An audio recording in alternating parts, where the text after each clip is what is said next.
Hello, guys. My name is Lauren Surface, and I'm a postulant. We're in the first stage of formation with the Handmaids of the Sacred Heart of Jesus. So some would say, whoa, you're a nun. Those still exist. Yes, they do. Yes, they do. So it's such a pleasure to be with you guys, to share this experience of my faith journey as you guys are continuing to grow in your faith lives and continue on your own journey. So I grew up really in Columbia, Missouri, and a little bit in Edwardsville, Illinois, right south of St. Louis. To be honest, my family, faith was an important part of our lives growing up. But in high school is really when the spark really just lit up. My brother had the opportunity to go to this liturgical conference. Liturgical, basically learning about the liturgy through preaching, through the liturgy, the hours, which is what all religious and priests pray every day. And he came back and he was like, this was the most incredible experience of my life. And even though I didn't go, the influence it had on myself and my family of praying together as a family, as learning how to reconcile together as a family, was incredible for me. And so a couple years down the line, I had the opportunity to go. And I was blown away. I was like, is it possible for people this young to be alive in their faith? Because in my church, I didn't quite see that. And I struggled a lot.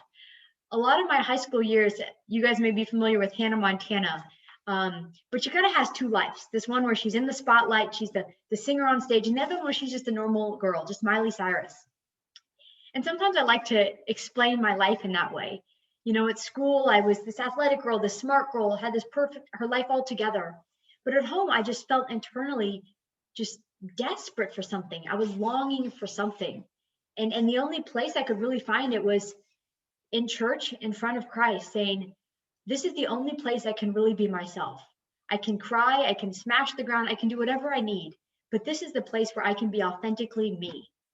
And that was so important, an important point that I continued to come back to and continued to come back to, of this longing, and where could I satisfy that longing? With Christ.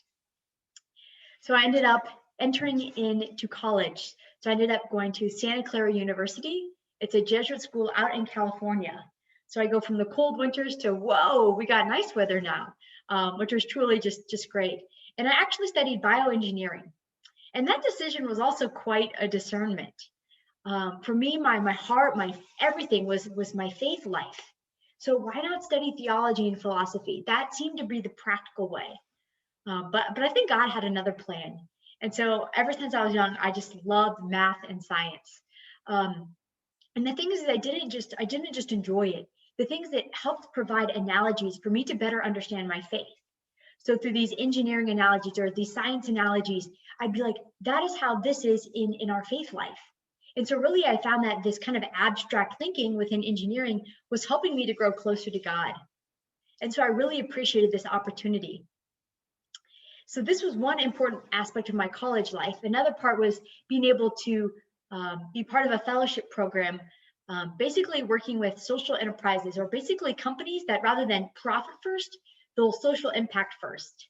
And so I was part of a program, and basically our goal was, how can we help Catholic sisters incorporate these ideas of social enterprise into their congregations, which basically, how can we allow them to be financially sustainable? Right now, they provide on a lot of donations from people, but as the numbers in their congregations continue to increase in Africa, how can they continue to sustain themselves without having to rely on those donations? And so I really came in with this new set of eyes, thinking about religious life, but just like, this will be a great opportunity to see what's out there. And really that experience of spending 2 months in Kenya, really living among the poor, living with the sisters, just gave me a profound insight. And I came back and I was like, golly gee, like, I got to take this discernment more seriously. I got to act on these desires that I have. And so I kind of got back and I did a lot of, what am I supposed to do? What am I supposed to do? And that's kind of where I ended up finding this congregation, and to be honest, just falling in love. Falling in love with the charism, falling in love with the sisters, with the community. But it's this process of slowly saying yes, to God, and allowing him to say yes to me. And I think that was one thing, is in high school, I imagined my life as a Catholic sister. I imagined myself in this way, but I didn't really feel called to it. And so it's that mutual yes to each other that has really transformed and changed my life. And throughout this time, the most important part has been a prayer life, but then also having mentors. My two older brothers have been incredible mentors for me. I've had many people at my church. I've had many people in college that have guided me and through spiritual conversations, through spiritual direction. I've had great friends that can support me. And to be honest, I don't know if I could take this courageous path if it weren't for them.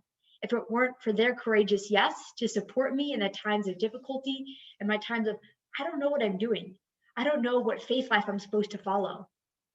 And so one last thing, one thing that I've struggled a lot with is really this sense of to be Catholic is to be exactly this way. And to be honest, I've never fit that model. I've never fit that mold. And it's hurt me a lot in high school and in college. You have to pray this way. You have to do these sort of things. And so I always struggled with my Catholic faith in that. And going to college, going to a Jesuit university, I was opened up to this faith is connected to service. This faith is nothing without your ability to connect it to others. This idea of entering into a relationship with God should set our hearts on fire to how can we enter into relationship with other people? How can we encounter other people?